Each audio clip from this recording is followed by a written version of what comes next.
तो क्या हाल चाल स्टूडेंट, स्वागत है आप सभी का हमारे यूट्यूब चैनल में।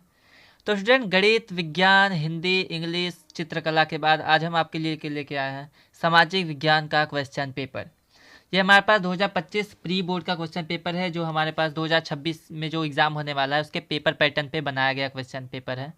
तो इस पेपर को बिल्कुल भी मिस नहीं करना। अगर आपने इसको छोड़ा तो समझ लीजिए आपके मार्क्स कट सकते हैं एग्ज़ाम में, क्योंकि पेपर आपने अगर देखा होगा तो आप समझ पाएंगे कि किस प्रकार से क्वेश्चन आ रहे हैं, कहाँ से कितने क्वेश्चन आ रहे हैं और कितने मार्क्स के आ रहे हैं।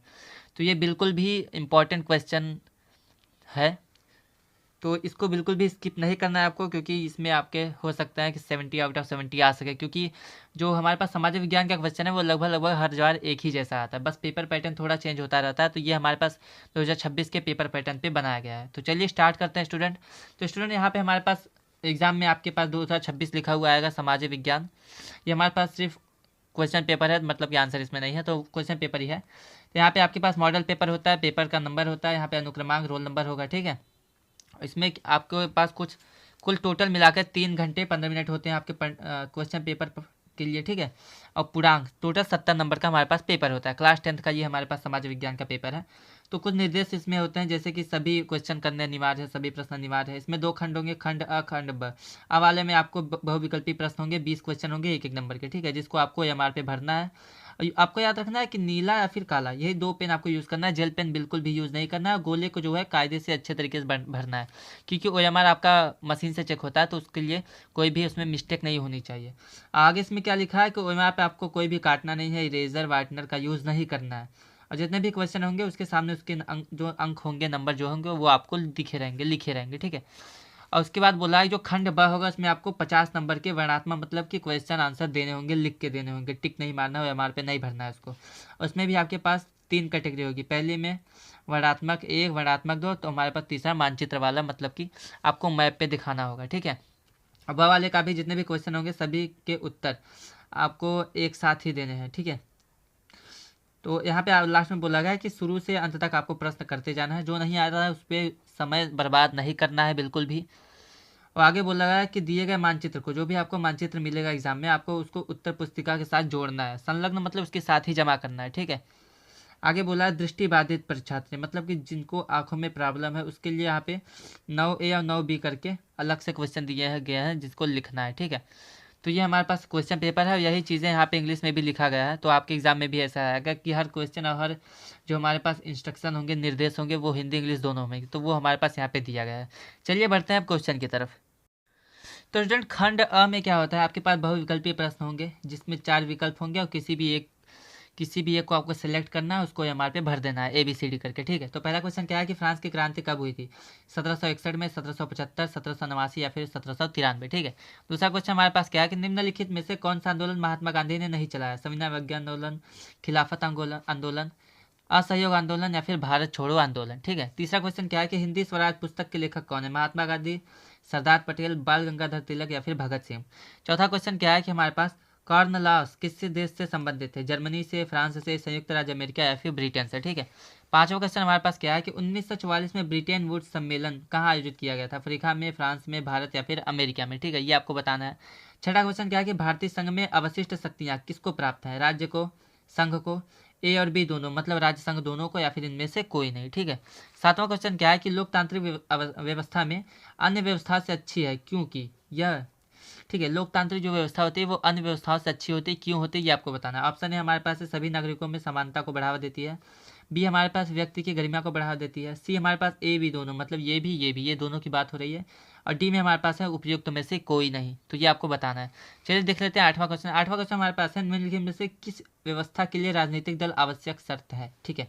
किस व्यवस्था के लिए राजनीतिक जो दल होता है वो आवश्यक शर्त है, राजतंत्र के लिए, लोकतंत्र के लिए, तानाशाही के लिए या फिर इनमें से कोई नहीं।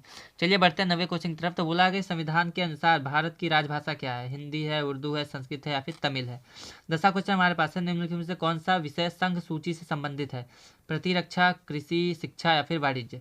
11वां क्वेश्चन हमारे पास दिया है पंजाब में भूमि निम्नीकरण का मुख्य कारण है, गहन खेती, वनोन्मूलन, अधिक सिंचाई या फिर पशु अतिचरण, तो ये आपको बताना है। चलिए बढ़ते हैं अगले क्वेश्चन की तरफ। तो स्टूडेंट, अगला क्वेश्चन हमारे पास क्या है कि हरित क्रांति संबंधित है, किससे संबंधित है, दूध उत्पादन से, कृषि से, मत्स्य उत्पादन से या फिर खनिज उत्पादन से, ठीक है। हमारे पास 13वां क्वेश्चन क्या है कि कोडरमा किस खनिज का अग्रणी उत्पादक है? बॉक्साइट का, अभ्रक का, लौह अयस्क का या फिर तांबा का। ठीक है। 14वां क्वेश्चन क्या है? निम्नलिखित कौन सा शब्द दो या दो से अधिक देशों के बीच व्यापार को दर्शाता है? आंतरिक व्यापार, स्थानीय व्यापार, अंतर्राष्ट्रीय व्यापार या फिर अंतर्राज्यीय व्यापार। ठीक है, ये आपको बताना है। 15वां क्वेश्चन स्टूडेंट क्या है कि भारत में इलेक्ट्रॉनिक राजधानी है? दिल्ली, हैदराबाद, पुणे या फिर बेंगलुरु। स्टूडेंट हमारे पास 15वां क्वेश्चन क्या है कि कृषि आधारित उद्योग है? कौन सा है? लोहा एवं इस्पात उद्योग, सीमेंट उद्योग, सूती वस्त्र उद्योग या फिर रासायनिक उद्योग। चलिए बढ़ते हैं 17वें क्वेश्चन की तरफ। 17वां क्वेश्चन हमारे पास क्या है कि भारतीय रेल प्रखंडों की कुल संख्या कितनी है? 16 है, 18 है, 10 है या फिर 12 है। ठीक है, ये आपको बताना है। 18वां क्वेश्चन स्टूडेंट हमारे पास है, निम्नलिखित में से किस देश का मानव विकास सूचकांक में स्थान ऊपर है? बांग्लादेश का, पाकिस्तान का, श्रीलंका या फिर नेपाल का। 19वां क्वेश्चन हमारे पास है, उपभोक्ता संरक्षण अधिनियम के पारित होने का वर्ष। जो हमारे पास उपभोक्ता संरक्षण अधिनियम है वो कब पारित हुआ था, ये आपको बताना है। तो 1992, 1986, 1990 या फिर 2001 में। ठीक है। लास्ट OMR का जो क्वेश्चन है 20वां नंबर, वो हमारे पास क्या है कि निम्नलिखित में से किस संस्था का मुख्य उद्देश्य अंतर्राष्ट्रीय व्यापार को उदार बनाने का है? ऑप्शन ए हमारे पास है IMF, ऑप्शन बी हमारे पास है WTO, ऑप्शन सी NATO है, चौथा हमारे पास है वर्ल्ड बैंक। ठीक है।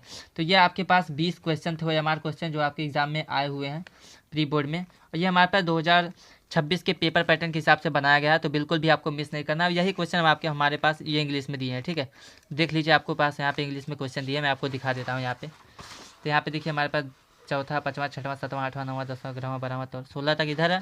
उसके बाद हमारे पास 17, 18, 19, 20 तक इधर है। ठीक है। अच्छा चलिए देख लेते हैं पार्ट बी जो हमारे पास है, खंड ब, उसमें किस प्रकार के क्वेश्चन है। तो खंड ब में स्टूडेंट हमारे पास वर्णनात्मक पहला हमारे पास क्वेश्चन है। तो हमारे पहला क्वेश्चन क्या है कि विश्व की अर्थव्यवस्था के विकास में तकनीकी का क्या योगदान है? हमें उदाहरण सहित बताना है 4 मार्क्स में। ठीक है। या फिर अथवा हमें बोला है कि G77 देशों से आप क्या समझते हैं, ये आपको बताना है। वही क्वेश्चन इंग्लिश में। चलिए दूसरा क्वेश्चन देख लेते हैं। दूसरा हमारे पास क्या है, राजनीतिक दलों की। ठीक है। तो स्टूडेंट यहाँ पे बोला है राजनीतिक दलों की क्या चुनौतियां हैं, किन्हीं दो को स्पष्ट कीजिए। ये हमारे पास 2 4 मार्क्स के हैं। या फिर अथवा हमें क्वेश्चन दिया है कि लोकतंत्र किस तरह उत्तरदायी है, उत्तरदायी, जिम्मेदार या वैध सरकार का गठन करता है, ये आपको बताना है। इसमें भी अथवा करके हमारे पास एक क्वेश्चन है। क्या क्वेश्चन है? सॉरी, क्वेश्चन अथवा में तो यही था। हमारे पास तीसरा क्वेश्चन हमारे पास यहाँ पे दिया है कि राष्ट्रीय ग्रामीण रोजगार गारंटी अधिनियम 2005 का हमें संक्षिप्त परिचय देना है। या फिर अथवा हमें बताना है कि राष्ट्रीय विकास से आप क्या समझते हैं, समझाइए। तो ये सभी 4 नंबर के क्वेश्चन थे। चलिए बढ़ते हैं अगले क्वेश्चन की तरफ। तो स्टूडेंट चौथा क्वेश्चन हमारे पास क्या है कि भारतीय वनों के आर्थिक महत्व पर प्रकाश डालिए। अथवा या फिर हमारे पास एक क्वेश्चन है कि भारत में अभ्रक के उत्पादन एवं वितरण का वर्णन करना है। ठीक है। तो ये आपके पास है। 5वां क्वेश्चन देख लेते हैं। अब हमारे पास वर्णनात्मक से दूसरा हमारे पास क्वेश्चन है, जो हमारे पास सभी क्वेश्चन 6 नंबर के हैं। ठीक है। इसके ऊपर वाले क्वेश्चन हमारे पास 4 नंबर के थे। यहाँ पे पहला 5वां क्वेश्चन है, फ्रांस की क्रांति के कारण क्या थे, किन्हीं 4 कारणों का उल्लेख कीजिए। या फिर अथवा आपके पास है कि भारत में राष्ट्रवाद के उदय का प्रमुख कारण क्या था, ये आपको बताना है। 6ठा क्वेश्चन देख लेते हैं। तो बोला है कि संघवाद से आप क्या समझते हैं, संघीय व्यवस्था की प्रमुख विशेषताओं का वर्णन कीजिए। या फिर अथवा आप कर सकते हैं कि लोकतंत्र शासन की अन्य व्यवस्थाओं किस प्रकार बेहतर है, ये आपको स्पष्ट करना है। ये क्वेश्चन हमारे पास 6 नंबर के चल रहे हैं सभी। यहाँ पे 7वां क्वेश्चन क्या है कि भारतीय मृदा के आर्थिक महत्व को समझाइए। अथवा हमें क्वेश्चन दिया कि भारत में कागज उद्योग पर टिप्पणी लिखिए। तो चाहे तो आप ये कर सकते हैं, चाहे तो ये सभी में अथवा करके क्वेश्चन दिया है, मतलब कि ये बहुत ईजी क्वेश्चन होगा, क्योंकि अगर आपको एक क्वेश्चन नहीं आता तो अथवा में अनदर क्वेश्चन, दूसरा क्वेश्चन आपको प्रोवाइड किया गया है। 8वां क्वेश्चन क्या है कि भारत में आर्थिक विकास में बैंकों की भूमिका पर प्रकाश डालिए। ठीक है। हमारे पास आर्थिक विकास के लिए जो बैंक की भूमिका होती है वो आपको बताना है। अथवा करके बोला है कि भारत में निर्यातों का उल्लेख करना है। ठीक है। और यही क्वेश्चन हमारे पास इंग्लिश में है। चलिए फिर बढ़ते हैं अगले क्वेश्चन की तरफ। तो स्टूडेंट अगला क्वेश्चन यहाँ पे हमारे पास मानचित्र से संबंधित है। तो हमारे पास 9A दिया है। इसमें क्या बोला है कि भारत निम्नलिखित स्थानों को भारत में दिए गए मानचित्र में, ठीक है, इस चिन्ह द्वारा हमें दर्शाना है। ठीक है। और यहाँ पे बोला गया कि सही नाम के लिए आधा नंबर है और सही स्थान के लिए हमारे पास आधा नंबर दिया है। टोटल एक क्वेश्चन 1 नंबर का है। ठीक है। तो पहला क्वेश्चन क्या है कि वह स्थान जहाँ पे भारतीय राष्ट्रीय कांग्रेस अधिवेशन दिसंबर 1920 में हुआ था। ठीक है। तो ये आपको बताना है। दूसरा हमारे पास है वह जनपद जहाँ जलियांवाला बाग की घटना घटी थी। तीसरा हमारे पास है वह स्थान जहाँ महात्मा गांधी ने नमक कानून तोड़ा। चौथा हमारे पास है वह स्थान जहाँ गांधी जी ने बिहार में किसान सत्याग्रह का नेतृत्व किया था। और 5वां क्वेश्चन हमारे पास है वह स्थान जहाँ सूती मिल श्रमिकों ने सत्याग्रह किया था। तो इस सभी क्वेश्चन का नाम अगर आप बताते हैं तो आपको आधा नंबर मिलता है। ठीक है।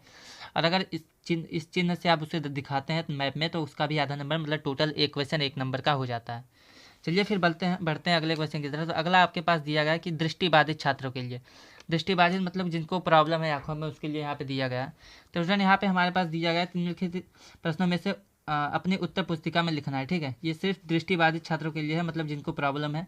अगर आपको प्रॉब्लम नहीं है तो आपको ये ऊपर वाला क्वेश्चन करना है। चलिए फिर देख लेते हैं। तो पहला क्वेश्चन है कि दिसंबर में 1920, ठीक है, दिसंबर 1920 में भारतीय राष्ट्रीय कांग्रेस का अधिवेशन कहाँ पे हुआ था। दूसरा हमारे पास है जलियांवाला बाग की घटना किस जनपद में घटी। तीसरा हमारे पास है महात्मा गांधी ने नमक कानून कहाँ पर तोड़ा था। चौथा हमारे पास है गांधी जी ने बिहार में किसान सत्याग्रह का नेतृत्व कहाँ पे किया था। और लास्ट क्वेश्चन हमारे पास है सूती मिल श्रमिकों ने सत्याग्रह किस स्थान पर किया था। तो सभी क्वेश्चन एक एक नंबर के हैं। ये सिर्फ दृष्टिबाधित छात्रों के लिए, तो आपको बिल्कुल भी नहीं करना है अगर आपको कोई भी दिक्कत नहीं है। तो यहाँ पे स्टूडेंट जो हमारे पास MCQ वाला क्वेश्चन होता है वो यहाँ पे समाप्त होता है। चलिए देख लेते हैं, कुछ और क्वेश्चन है, उसके बाद ये पेपर सॉल्व खत्म हो जाएगा। तो स्टूडेंट यहाँ पे 9B का हमारे पास क्वेश्चन है, वो भी मानचित्र से रिलेटेड है। तो ये हमारे पास ज्योग्राफी का है। इसके पहले हमारे पास जो दिया गया था वो हिस्ट्री का था, ठीक है। तो चलिए देख लेते हैं। तो 9B में हमारे पास पहला क्या क्वेश्चन है कि अरावली पर्वत श्रेणी, आपको निशान देख लेना है। ये जो हमारे पास यहाँ पे जो पहाड़ जैसा निशान है, इससे हमें इसको दिखाना है, ठीक है। उसके बाद बोला है तमिलनाडु की राजधानी जो है उसको हमें इस चिन्ह से दिखाना है।